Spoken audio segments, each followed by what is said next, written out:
অবলা প্রাণীদেরও জীবন রয়েছে, রয়েছে বেঁচে থাকার অধিকার, কিন্তু তাদের কথা কতজনই বা ভাবে।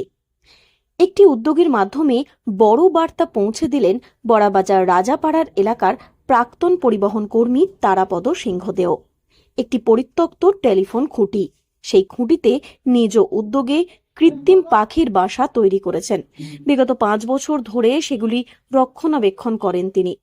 তার এই উদ্যোগ রীতিমতো প্রশংসা কুড়িয়েছে এলাকায়। টেলিফোন দফতর আশেপাশের খুঁটিগুলিকে উপড়ে নিয়ে গেলেও এই খুঁটিটিকে নিয়ে যাননি। খাঁচার মধ্যে পাখিদের বসবাস দেখে ফিরে গিয়েছেন তারা। ভাঙা ঝুড়ি, ভাঙা প্লাস্টিকের বালতি, সাইকেলের খাঁচা, এগুলি দিয়েই তারাপদবাবু বানিয়েছেন পাখির বাসা। এ বিষয়ে তারাপদ সিংহদেও বলেন, তিনি বিগত 5-6 বছর ধরে এই কাজ করছেন।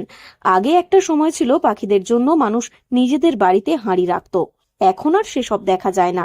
তাই তিনি নিজে উদ্যোগ নিয়ে এই কাজ করছেন।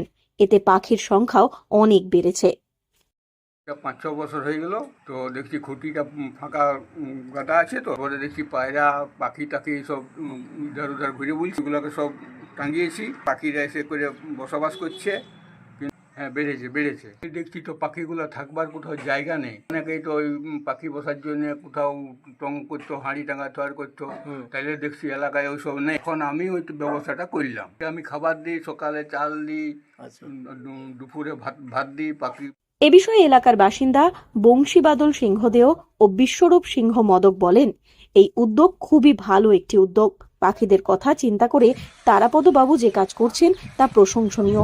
আগামী দিনে তাকে দেখে আরো অনেকে এগিয়ে আসবে। এটা আপনার অনেকদিন ধরেই আছে, আমার মনে হয় 5-6 বছর হয়ে গেল প্রায়। উনি পরিচর্যা করেন পাখিদের বাসা রাখার জন্য।